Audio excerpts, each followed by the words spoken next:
And we thank all the friends and scholars and community members and clergy members and everybody who is joining us tonight. Thank you for being with us. And I see there are people from all over the world. So absolutely, we appreciate your taking the time to join us. My name is Mark Mamagonian. I'm the Director of Academic Affairs for the National Association for Armenian Studies and Research, NASAR. And on behalf of NASAR and the co-sponsors of tonight's program, the Orthodox Christian Studies Center at Fordham University and the Krikor and Clara Zorab Information Center in New York City, I welcome you to tonight's program, The Materiality of Armenian Christianity, Gospel Books as Sacred Objects, presented by Konrad Siekierski. It's a great pleasure for me and for NASAR to be involved in this collaborative effort with two great institutions. And I would like to hand things over to Professor George Demokopoulos, who is the Father John Meyendorff and Patterson Family Chair of Orthodox Christian Studies at Fordham and the co-director of the Orthodox Christian Studies Center. It's a pleasure to have you with us, George, and I hand it to you. Thank you, Mark, and thank you to NASAR for this collaboration and for taking the lead here. Fordham, we're thrilled about this new initiative, this new partnership, and look forward to doing future events with you, as well as Jesse and everybody at the Zorak Information Center here in New York. My role is brief. I'm simply going to introduce Konrad, our speaker this evening. Konrad Siekierski holds a master's in cultural anthropology from the University of Warsaw, Poland. His research interests include religion in Soviet and post-Soviet Armenia, identity formation in the Armenian diaspora, and modern Polish Catholicism. He is co-editor of 2 volumes, Armenia, a modern culture from an anthropological perspective, and Armenians in post-socialist Europe. He is a co-author of Armenian Catholics in Armenia and Georgia, History, Memory, and Identity, and the author of several articles published in our academic journals and collective volumes. His latest article, I'm proud to say, Scripts, Saints, and Scientists, The Social Lives of the Gospel Books in an Armenian Museum, was published in the spring 2021 issue of the Journal of Orthodox Christian Studies, which incidentally I co-edit. And I'm delighted to say that it won the distinguished Arthur Hokart Prize. So we're very excited by that. It's actually the first article in our journal to win an award. So we're very, very pleased. Konrad is also a PhD candidate in the Department of Theology and Religious Studies at King's College London.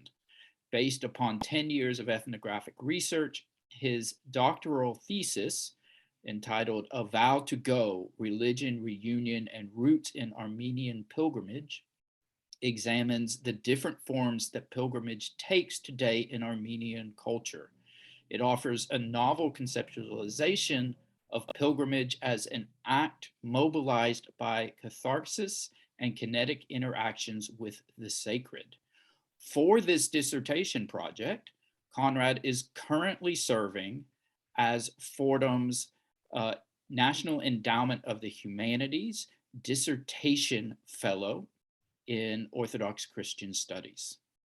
That was a mouthful. Congratulations to all of Konrad's achievements to date. Tonight, Konrad's lecture will be The Materiality of Armenian Christianity, Gospel Books as Sacred Objects.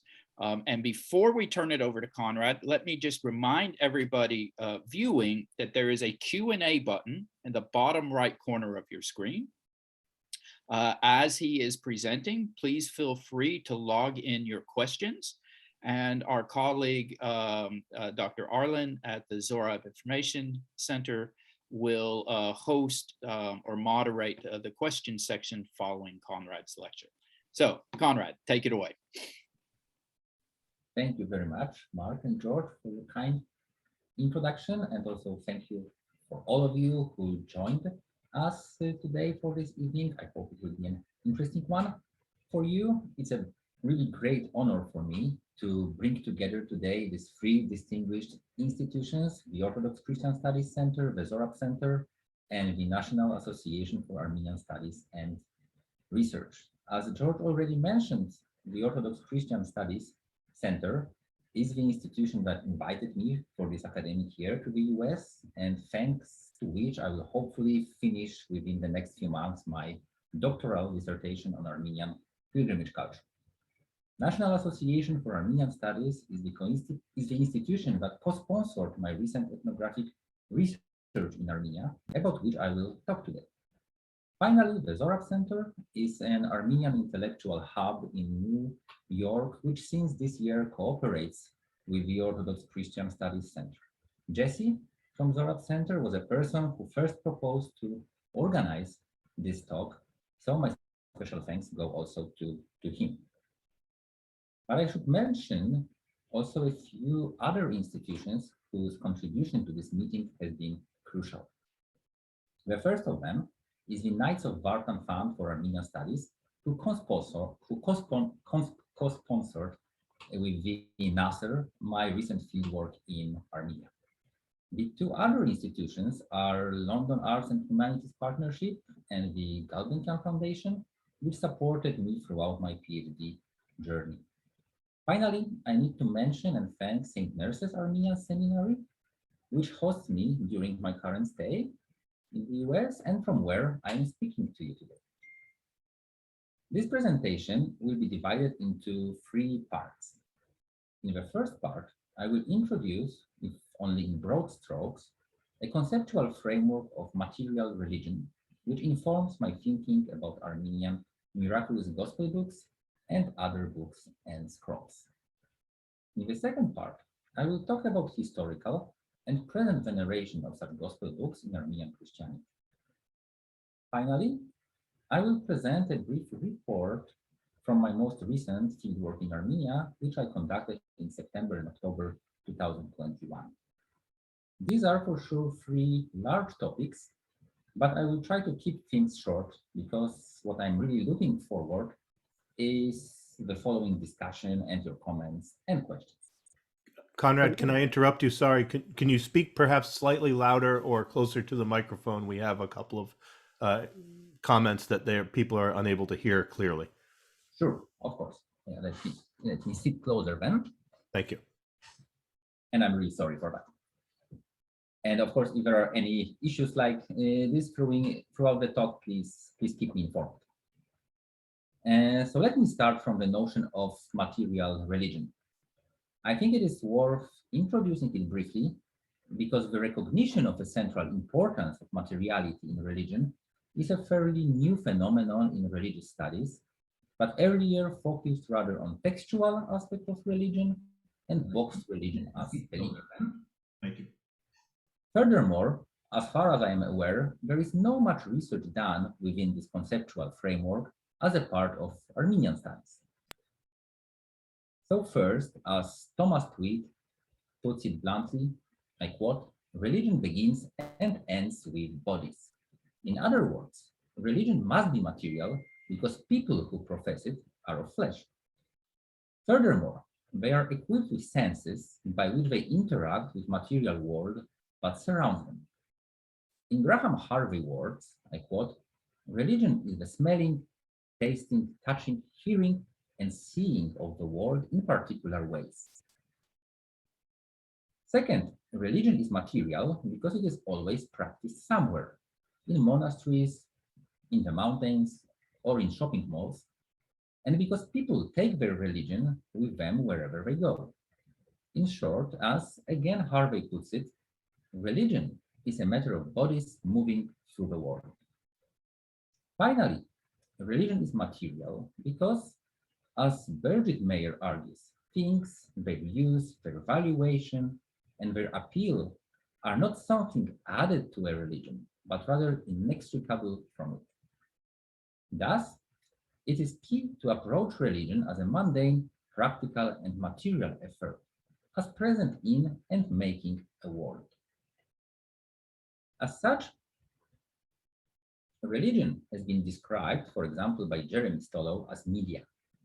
In his words, I quote, "Throughout history, in myriad forms, communication with and about the sacred has always been enacted through written texts, ritual gestures, images, and icons, architecture, music, incense, special garments, saintly relics, and other objects of veneration. It is only through such media that it is all possible to proclaim one's faith, mark one's affiliation, receive spiritual gifts, or participate in any of the countless local idioms for making the sacred present to mind and body. One of such media mentioned by Stolow are written texts. However, religious books and scrolls receive significantly less attention within the framework of material religion compared to sacred images, religious shrines, or holy relics. Up until today, they are predominantly approached from the viewpoint of their ideologies and rhetorics, but not from the perspective of their materiality. One significant exception from this rule is James Bielow's call to study Bible as artifact.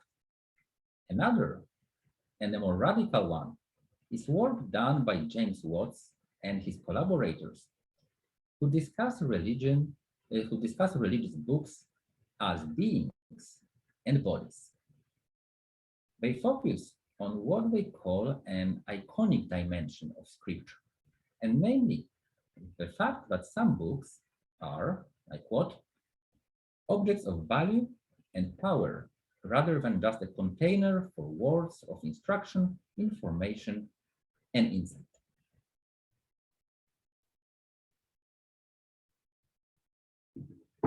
This is precisely this materiality and iconicity of gospel books in Armenian Christianity that I will address in the rest of this presentation.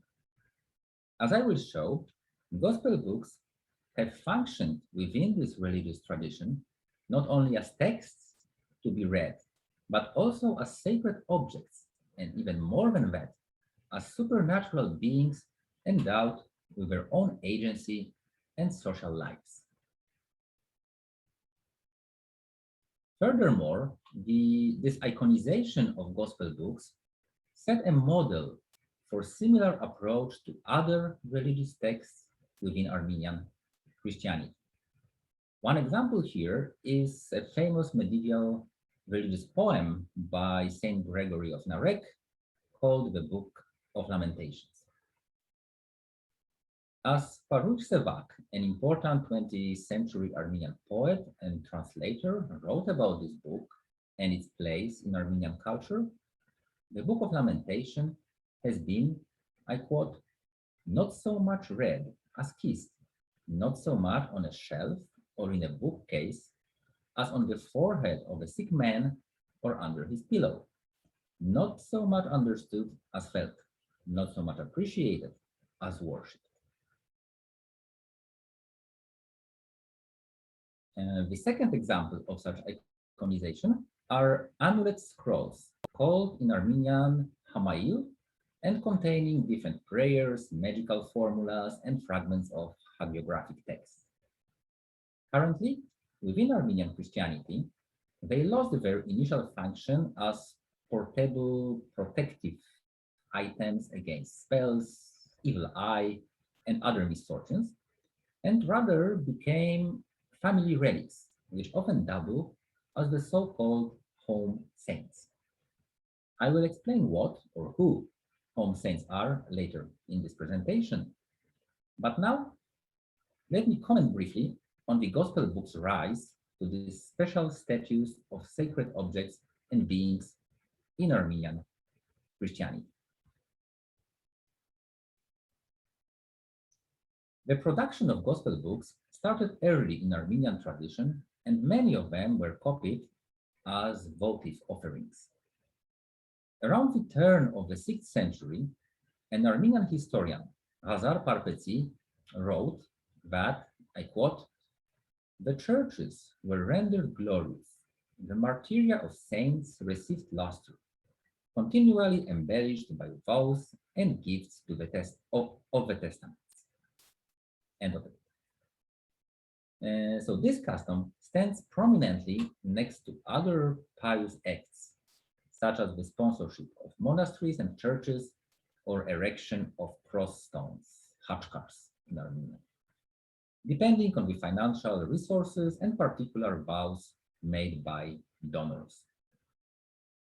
Those who commissioned books or Versemtus covers hoped that reading from these texts during religious rituals would perpetuate the memory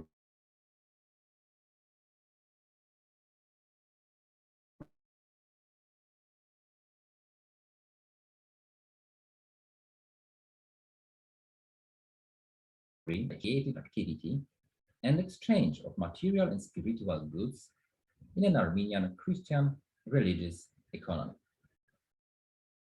Parish communities perceived manuscript gospels as their most sacred objects.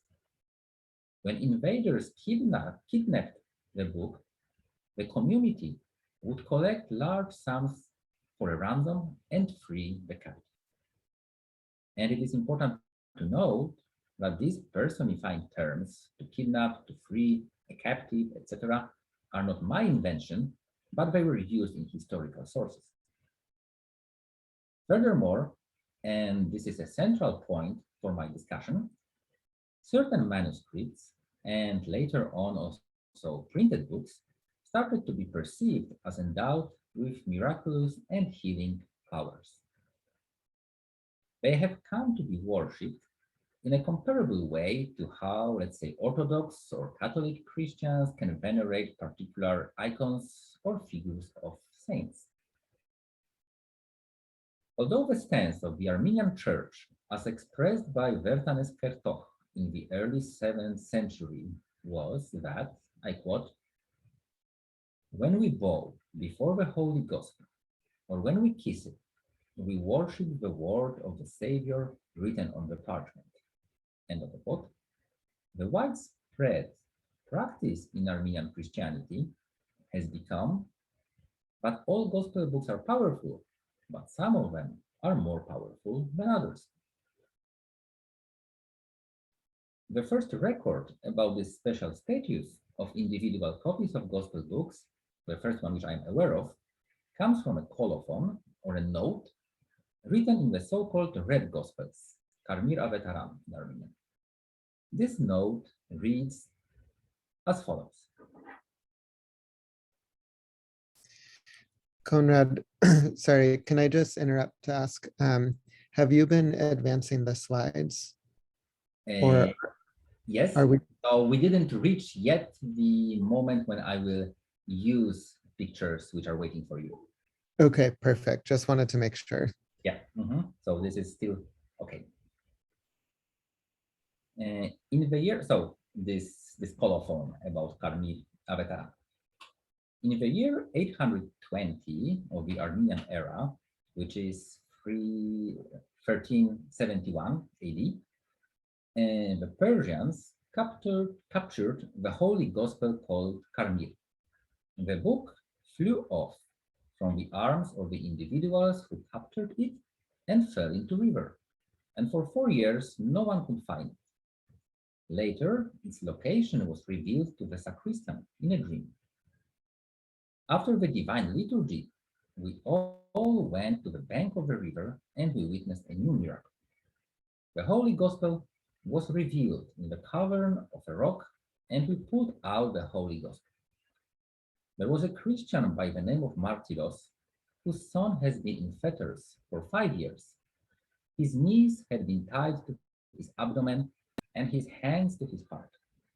He was brought before the Holy Karmir Gospel. He was healed and released from his fetters. And all the blind and the demoniacs and the feeble who were in the region came to the feet of the Holy Karmir Gospel and were healed. End of it. Another account, written this time in the mid-19th century, speaks about a devotion surrounding the so-called Shurirish Gospels. This is the book that you can see from the beginning of my talk, so already for quite a long time, on your screens. According to this text, The book stayed in a house of a family who called themselves guardians of the gospel and kept it in a special room in their house, which was turned into a shrine. It is said that at one time the book survived an invasion hidden in a water source, where it was later found dry and intact. On another occasion, it saved the village of Shurirish from an attack by scaring invaders with a vision of a vast army protecting the settlement. The book attracted a constant flow of pilgrims to Shurirish who were coming to pray for health, kiss and touch the book, make sacrificial offerings, and engage in other devotional practices. Today, Shurirish Gospels is the most famous miraculous gospel book in Armenia. It is kept in the Institute of Ancient Manuscripts, also known as the Materiality in Yerevan, the capital of the country. Materiality is a secular museum and scientific center established in Soviet times to protect, research, and display the world's largest collection of Armenian manuscripts. However, some Armenians come to Materiality not as visitors, but as pilgrims to the Shurirish Gospels. Furthermore, the book is among 5 manuscript gospel books which have recently been allowed to leave the museum for 1 day a year and take part in the feasts of the Armenian Church. So, the Shurirish Gospels, the one which you can still see on the screen, visits on Sunday after Easter, or Kerk Nazatik in Armenian, the Church of St. George in Muhni, not far away from Yerevan. The powerful, or Zoravor in Armenian, Gospels goes on the 14th of May, the commemoration day of Moses Tatevatsi, to the Church of the Holy Mother of God in Yerevan. The Sangibaran Gospel, and now I will finally show you something else. Yeah. So this is the cover of Sangibaran Gospels. Is presented to believers in the church of Shohakat in Echmiadzin, which is a town and the headquarters of the Armenian Apostolic Church. And this gospel goes there on the commemoration day of St. John the Baptist in early September. The Shuhon's Gospels, this one, travels in the second week of October to the church of St. Mesrop Masters in Oshakan for the feast of the Holy Translators. Finally, an unnamed gospel book visits the church of St. Sarkis in Yerevan during the feast dedicated to this saint. The scenarios of these 5 feasts are similar. A given book is taken from the Matanadaran by a priest, transported to the selected church, and brought to the altar in a solemn procession. After the liturgy, it is made available for individual veneration. Waiting in long queues, feast participants approach a gospel book once or even several times. They stop for a while in front of the book, pray, touch it with their hands or foreheads, and kiss it. Some do it on their knees. Many bring with them different objects: scarves, prayer books, necklaces with crosses, or pictures of those in need, and rub them against book cover. As one such person who came to see and touch the Sangibaran Gospels explained her motivation briefly and to the point, "This is a powerful book, and I came here today to receive a whiff of its power." Now you will see a series of pictures illustrating the feast in which the Zoravor, or powerful, Gospels participate. So this is a procession with a book when it enters the church. Here you can see a blessing offered outside the church, and the blessing is made with this particular powerful Gospels. The installment of the book at the altar,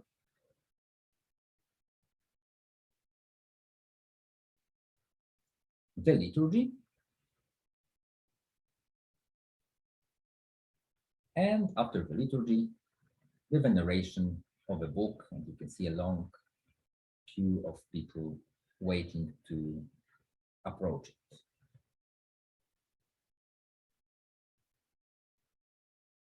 The 19th century description of the Shurirish Gospels and its veneration, the one which I quoted above, points also to the existence of the so-called home saints, and I promise to explain what it is. The term home saint, tansup in Armenian, is actually multivalent, and the distinction between different layers of its meaning is often blurred.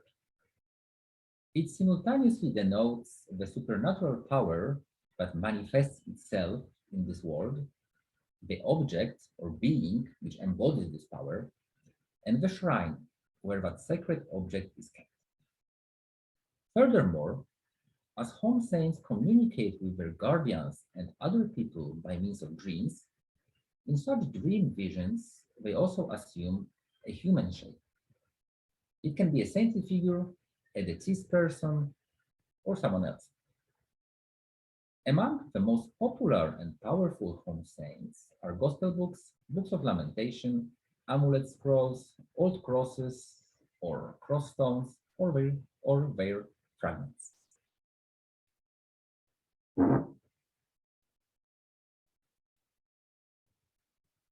Home saints are a rural phenomenon, and most of them are concentrated in these regions of Armenia, which are inhabited by the 19th century Armenian migrants from the Ottoman Empire and to a lesser extent Persian Empire.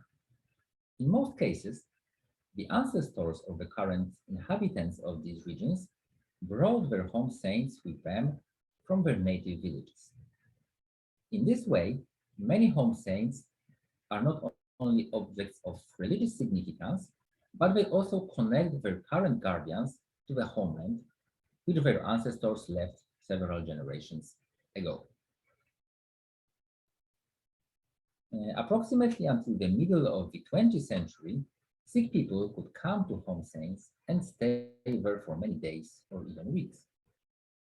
Today, such visits are much shorter, but there still exists a custom that army conscripts and labor migrants visit them to pay their respect and ask for protection.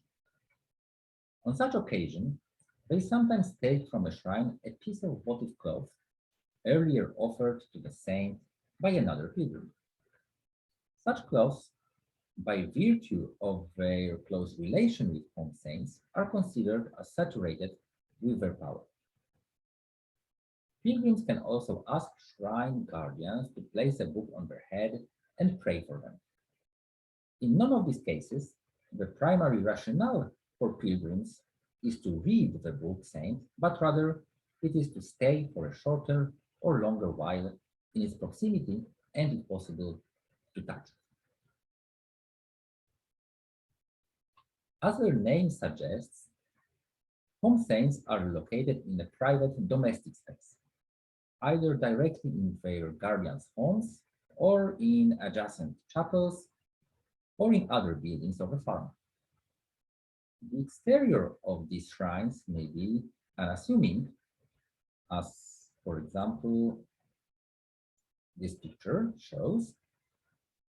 However, many of them are, in Robert Orsi's terms, abandoned places, characterized by excess of expression and experience. Such shrines are usually packed with votive cloths called shushpa in Armenian, religious pictures and statues, models of churches, contemporary religious books, and other objects that custodians and pilgrims bring as gifts to the saint. The more venerated the home saint is, the higher the number and density of these votive offerings, representing a variety of Christian traditions. In home saint shrines, visitors can find Catholic images and figures, from the Sacred Heart of Jesus to Da Vinci's Last Supper to Baroque-like angels, Orthodox icons of the Mother of God and other saints, and Protestant Bibles, all gathered in unison and arranged according to the taste of a custodian or the instruction of a saint. The interiors of many home shrines resemble large-scale collages, assemblages of different materials and forms creating a new whole.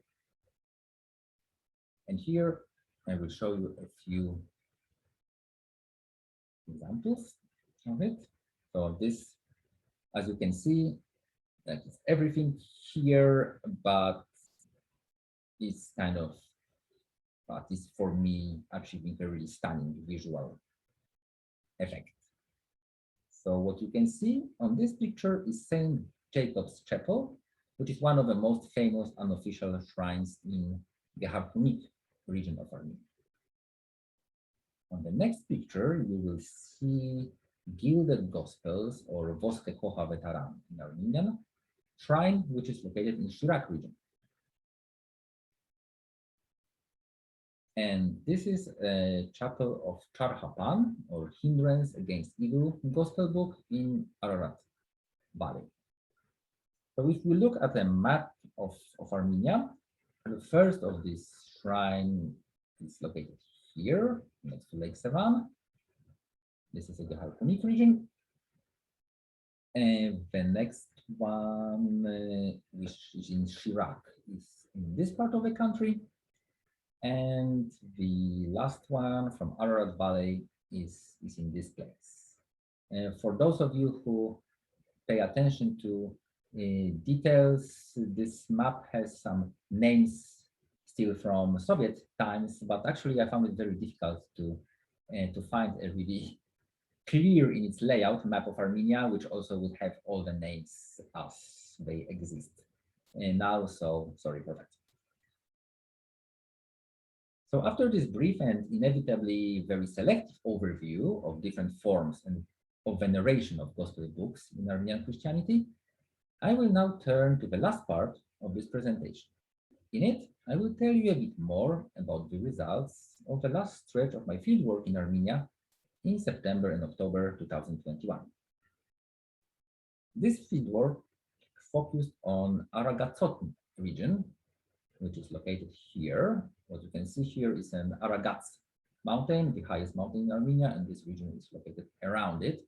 And I, in particular, spent this time next to the town of Aparan. For those of you who are a regular audience of presentations sponsored by the Nasser, you may recall that in November, Dr. Kate Franklin spoke about the same area in her lecture about the Silk Road in medieval Armenia. I myself selected this region because of a large number of home saints located there. Furthermore, although it is, as you can see, quite centrally located, I never really studied it during my previous times in Armenia, during my previous fieldworks, which rather focused on the Harkunik, on Kotayt region, and on Shirak region, which are another three parts of the country with a large number of home saints. As you can surely guess, these are also the regions which I mentioned earlier and which are inhabited by the descendants of the 19th century Armenian migrants from the Ottoman and Persian empires. Although I visited only some villages in the Aparan region, again, here, I identified more than 20 local shrines, the majority of which have or used to have books and scrolls venerated for their miraculous powers. In most of these places, I interviewed their guardians and photographed the shrines. Among the guardians of home saints were traditional healers, whose practices are gradually disappearing from the Armenian cultural landscape. First, so to give you just one example, in one of these shrines, I witnessed the following two rituals. Here you can see a person who is actually kissing an open gospel books and asking for his requests to be granted.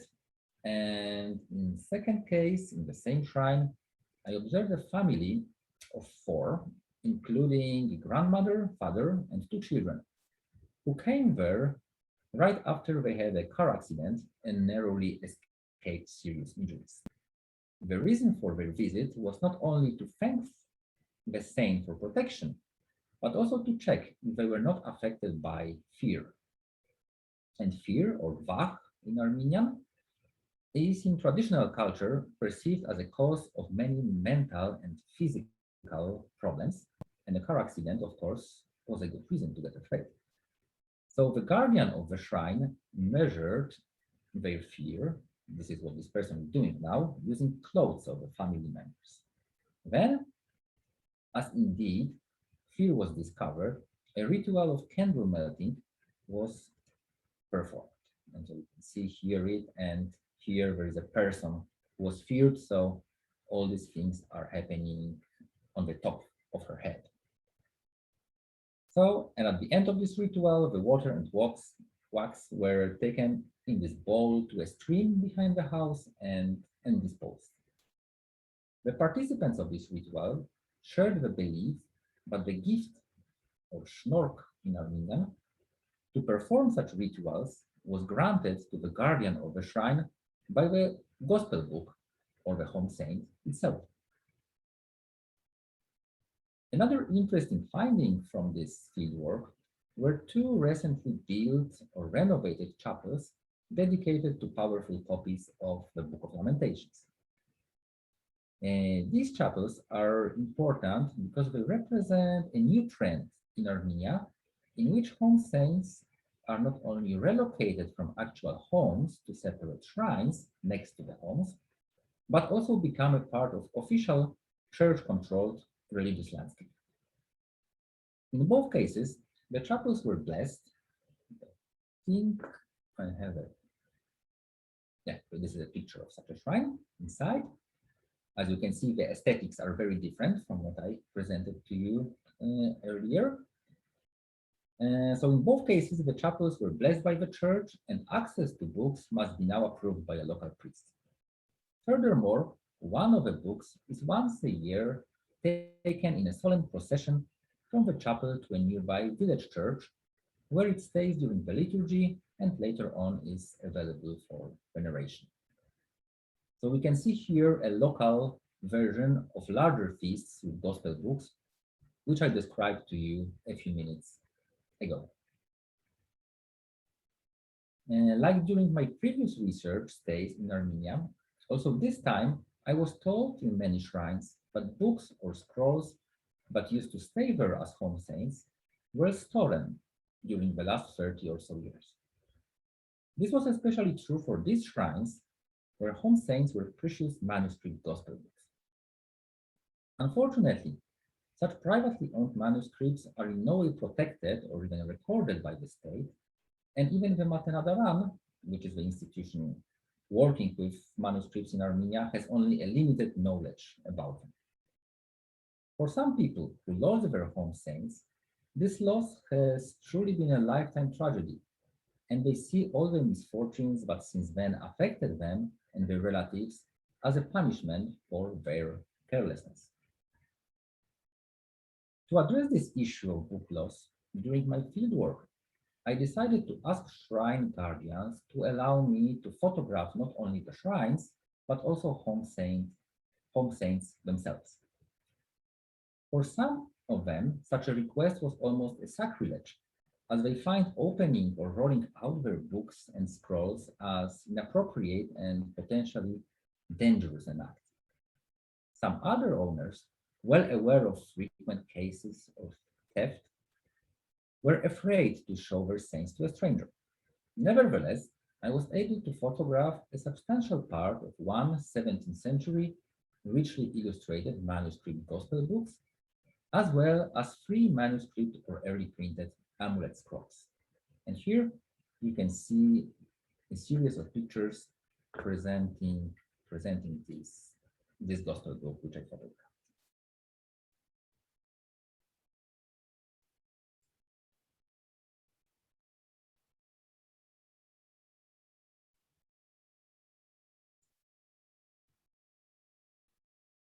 So now I hope that photographs of these several sacred texts can become the first step towards a larger collection of digital copies of Armenian privately owned manuscripts. This way, they would become available to scholars who could study them without the need to actually go to Armenian libraries.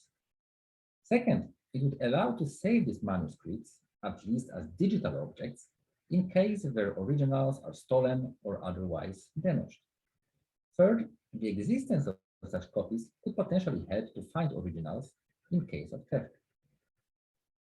As the first step to fulfill this idea, I recently started a cooperation with the Hill Museum and Manuscript Library at St. John's University, which over the last 50 years has become the leading center for digitalization and preservation of manuscripts worldwide. According to our preliminary agreement, the copies of Armenian manuscripts, which I will produce during my future fieldworks in Armenia, will become a part of their library collection. But perhaps I should not go now too much into the future in this talk, but rather stop here and open floor for your questions and hopefully for an interesting discussion. Thank you very much for your attention. And of course, Jesse, if you can now step in and let me know what's going on in the chat. And Yes. I really hope that after Mark's intervention, you were able to hear me more or less okay. Yes, I could hear you just fine. Thank you so much, Konrad, for such a fascinating lecture based on years of research into a topic that I, for one, had heard little to nothing about before and found your work fascinating. Let me introduce myself as one of the co-sponsors of tonight's event. Jesse Arlen, director of the Zorak Information Center, and also a postdoctoral research fellow at the Orthodox Christian Studies Center at Fordham. And it was a real pleasure to have a role in organizing this event. And now let's turn to see what questions there are. Feel free to type them into the Q&A box on the bottom right, or even in the chat. We can find them there too. One question, Konrad, is about the Shurirish Gospel, which you spoke about. Do we know where that was originally from, originally copied, and who was its the scribe or artist who created it? Yes, so this knowledge is available, but to be honest, I don't remember it now because it's not like my primary focus. So I would be able to find it somewhere in my sources, but I wouldn't be able really to give you this information now. Sure. There's another question about any efforts that may be underway to preserve such sacred Christian objects in Artsakh.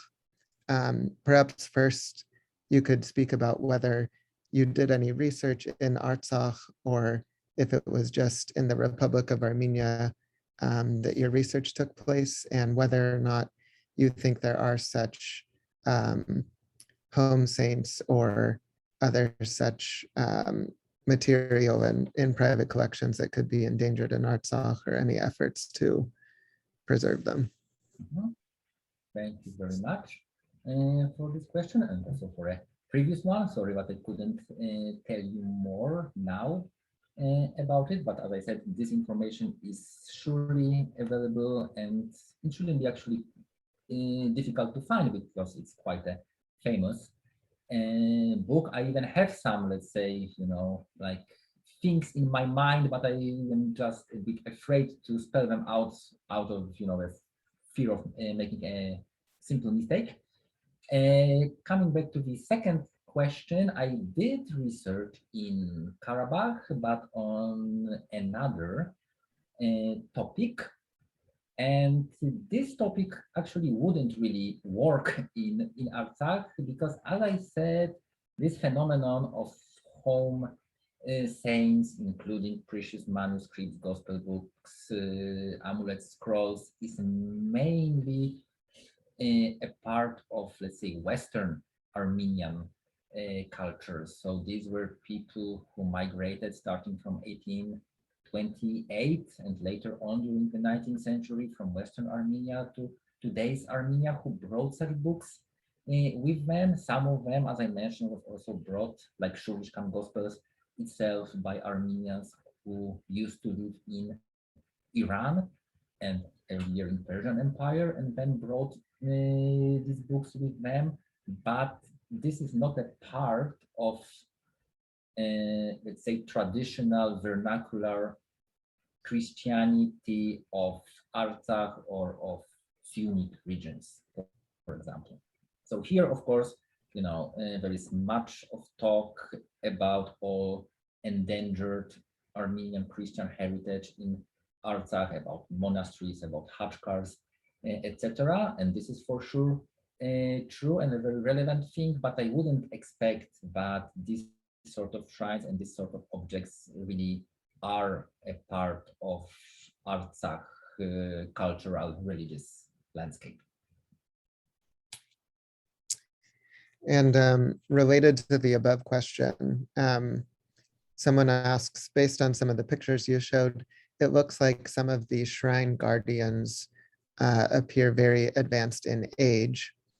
And there's a question pertaining to whether, does it seem like there's the kind of legacy in place to, pass on this tradition to the next generation? Are people ready to become the next shrine guardians?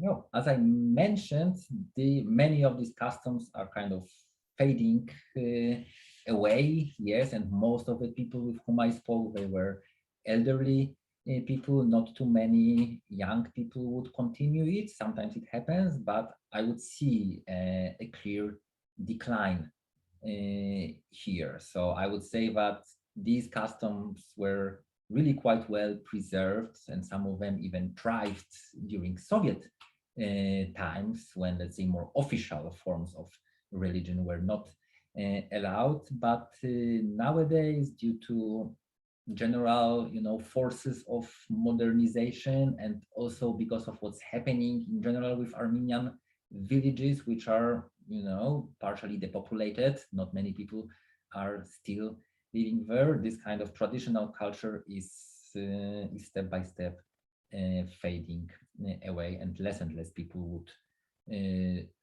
do it. So it's also, again, I can hear a lot of stories about people who did this kind of things, who were local healers or diviners, but they passed away and nobody really continued it. So I'm also trying, whenever I can, to collect as much as possible of detailed information of these customs, because it may happen that, let's say, in 10, 20, 30 years, it would be really difficult to speak to someone who is still doing it.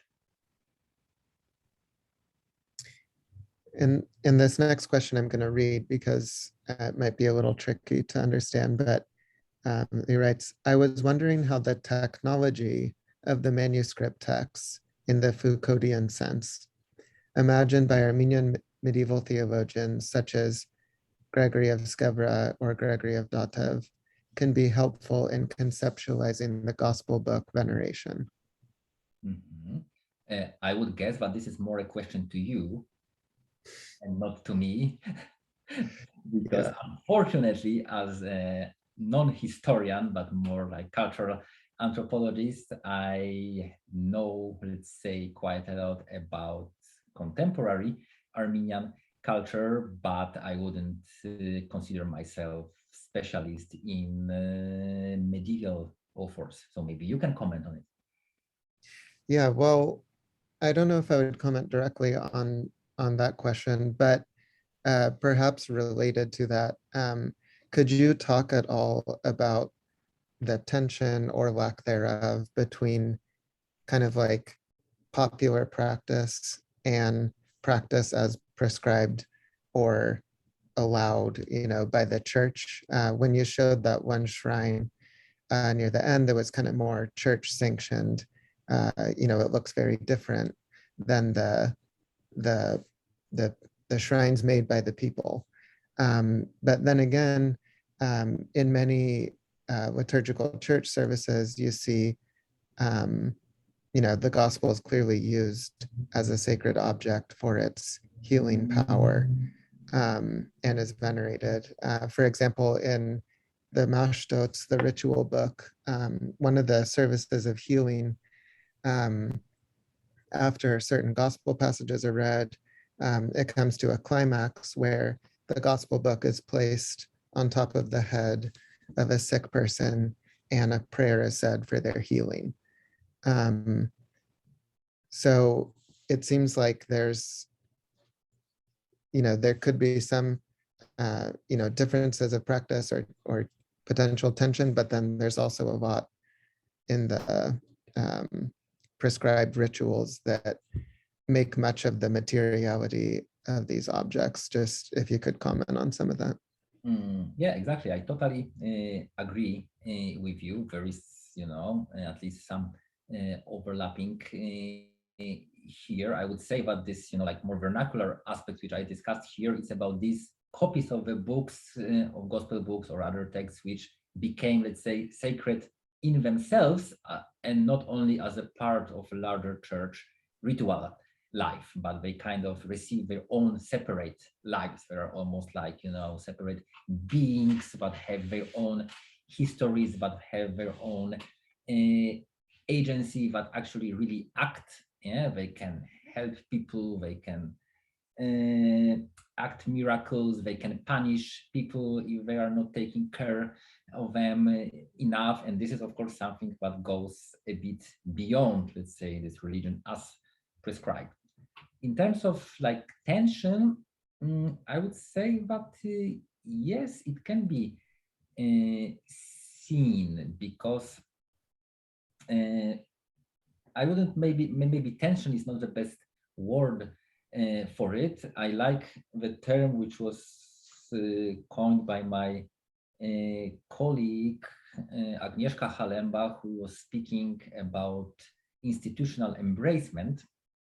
And this is an issue that there was no such institutional embracement of popular practices and Christianity, or almost no, during Soviet times, because the church was very much limited in its functions and its possibilities to really act, especially in more religious ways. So there was a sort of process of vernacularization of Armenian Christianity, because these more popular customs became the only kind of allowed way to practice. And nowadays, during these 30 years, when a church is kind of rebuilding its institutional position and trying to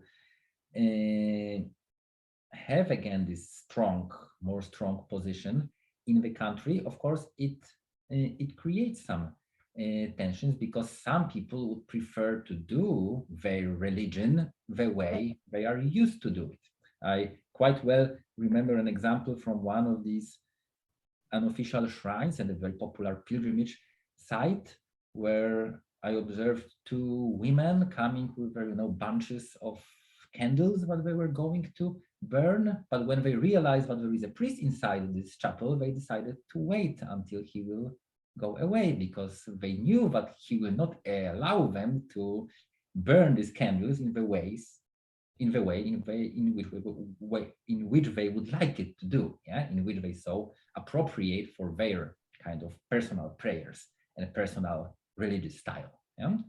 And so there are a lot of these kind of small examples when you can see that actually it's not perhaps the most fruitful to speak about like secularization and desecularization in post-Soviet times, which would suppose that the church was filling a sort of void, because there was no void. There was a lot of religious life taking place in Armenia, also in Soviet times, but it was not in church religious life.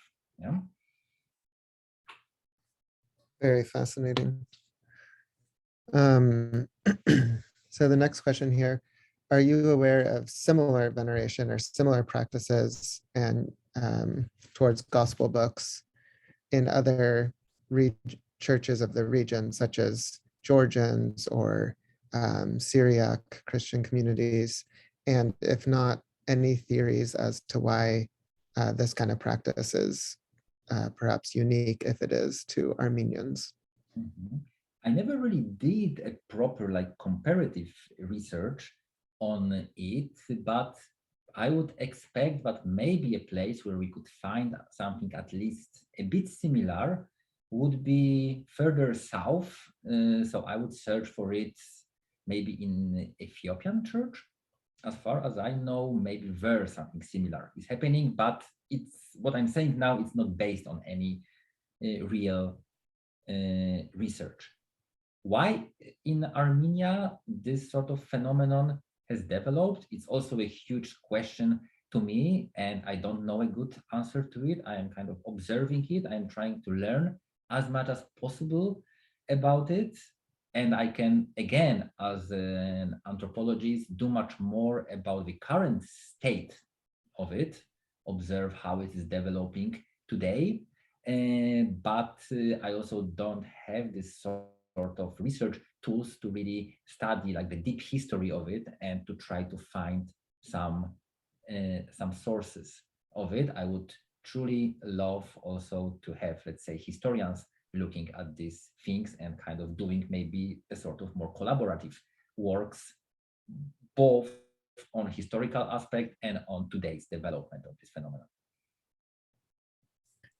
Yeah, that would be fascinating. The inclination to look towards the Ethiopian tradition seems like it could be potentially fruitful, especially because they also have scrolls like the Armenian Hamails, the kind of like protective prayer scrolls.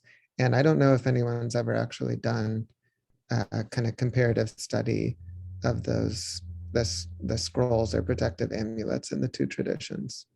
I think one of the best thing about this topic is that it's so little studied yet. So it really, I think, offers good opportunities for researchers to show us something new. Yeah. But wasn't expressed before. Yeah. This is a question from me again. Is Home Saint your translation of Don Surp? No, it exists in literature. Okay. Yeah. Because it's interesting because at least in English, I'm not familiar with saint being used or being applied to anything but a person. In Armenian, of course, surp is much broader since it's an adjective meaning, as you know, of course, like holy, pure, and saint as well. But maybe the application of English saint is meant to, is it intentional meaning to kind of give a very striking. I was also thinking about it a lot, and I am not perhaps entirely happy with this translation. I would also think maybe about, kind of complicating it a bit more on actually kind of addressing this issue that you raised, that this term in Armenian has more meanings than only saint, and perhaps I will do it in some written works for presentation like this. I thought that maybe it's not kind of good idea to go into such details, but yes, there is like existing translation like this. So thus far I'm following like this kind of established tradition of this translation, but I agree with you that it could be challenged a bit, or something could be added to it to show that this term surp is so rich in Armenian. Yeah, I was trying to think during your talk of how else it could be translated, and it's actually difficult to come up with like a pithy two-word thing, so like home holy object or something, but it doesn't sound very good. So if you have any ideas, I want to be the first to hear about it. Okay. And let's see here.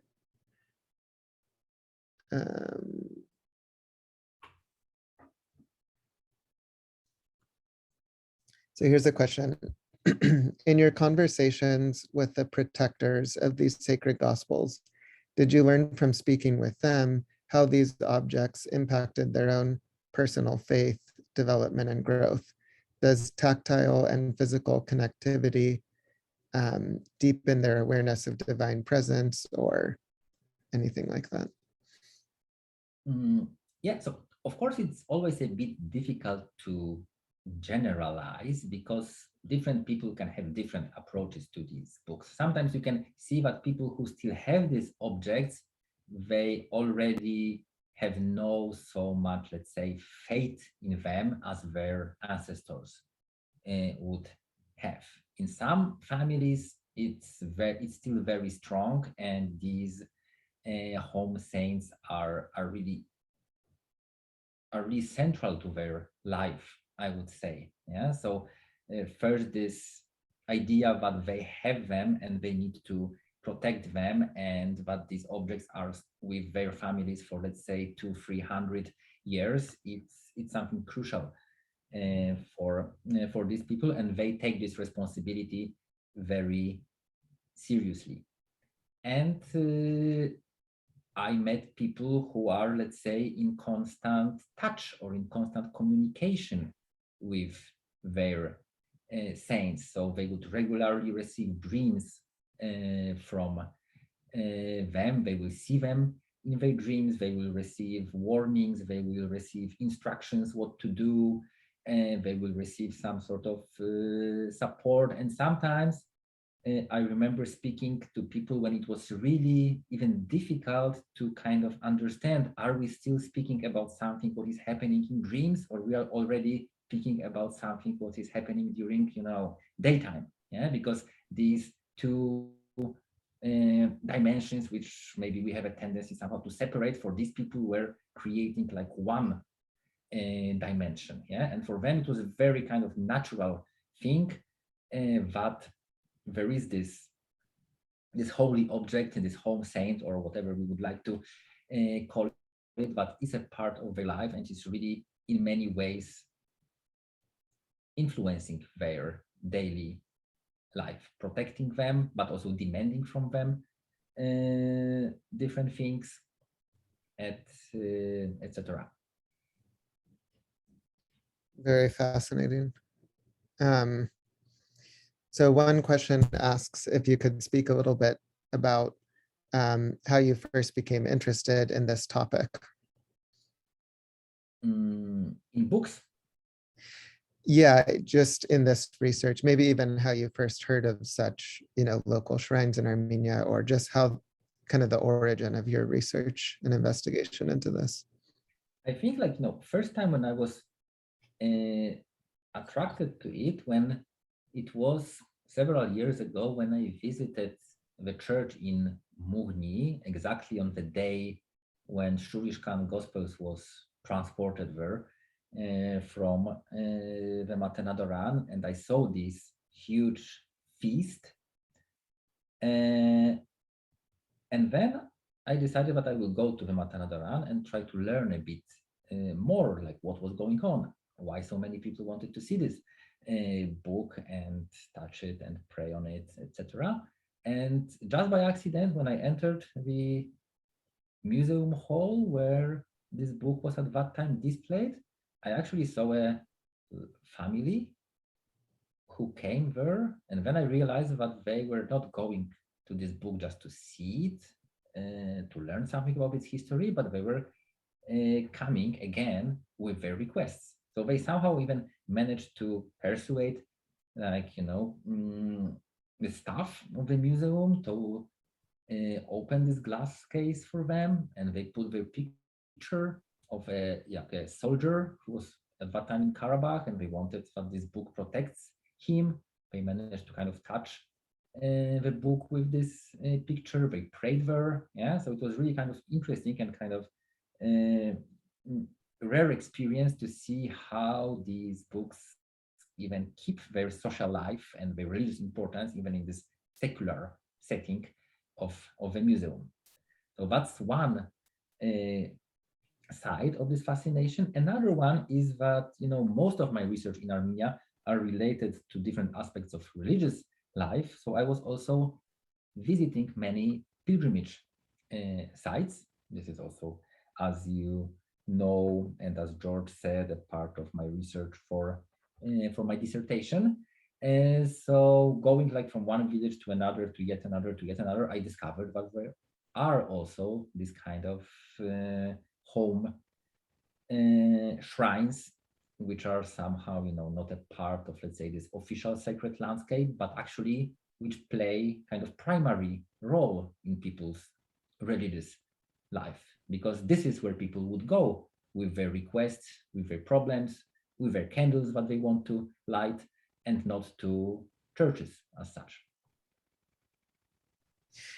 Did you ask, as part of your research, like whether, the way in which they're relating with the holy object here, is it like how it would have been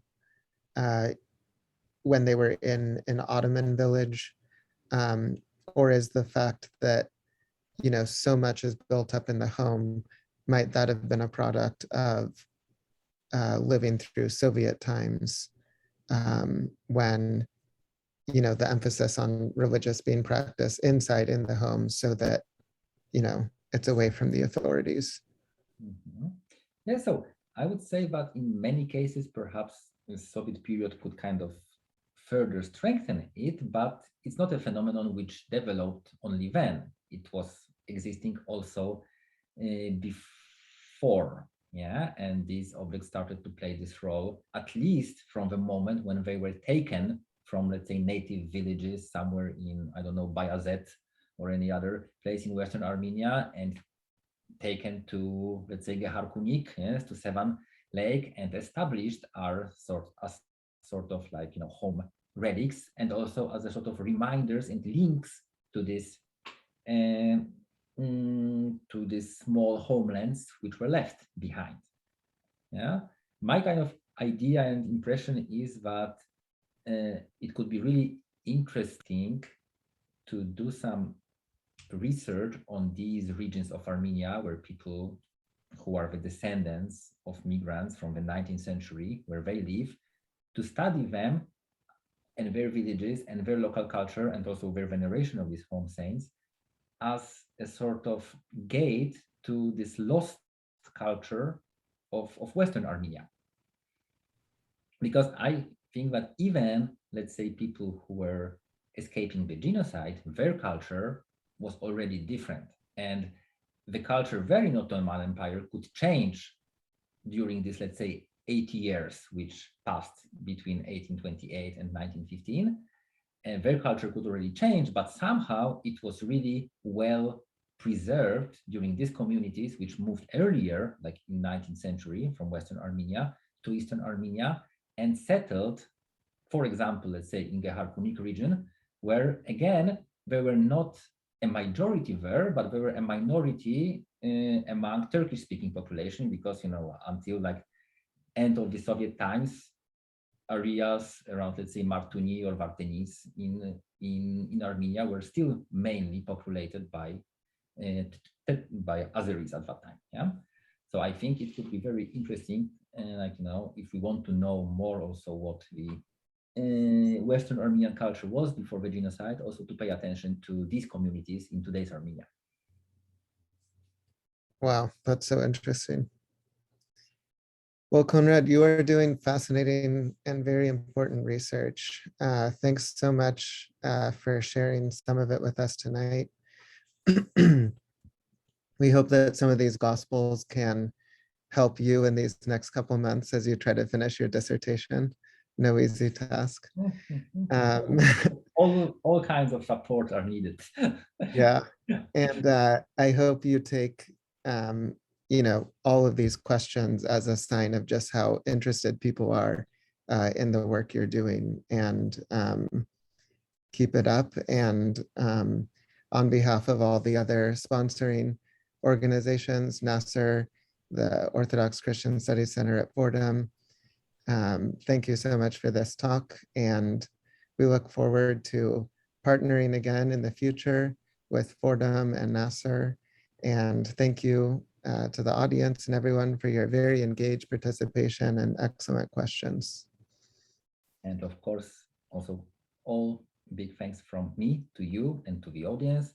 It's of course a pity that it's only like one-way communication, that you can see me, but I cannot see you. It's always better when there is this closer contact, but I'm really grateful that you decided to spend this evening with us, and I would be really happy if you really find this topic interesting. And then of course, if any of you have some further questions about it or would like to learn more about it, I would be also happy to be in touch with you, for example, through you, Jesse. Yeah.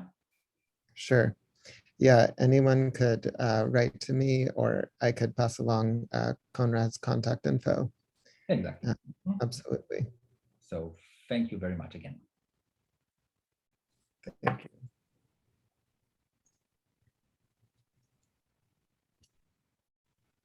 Good night, everyone.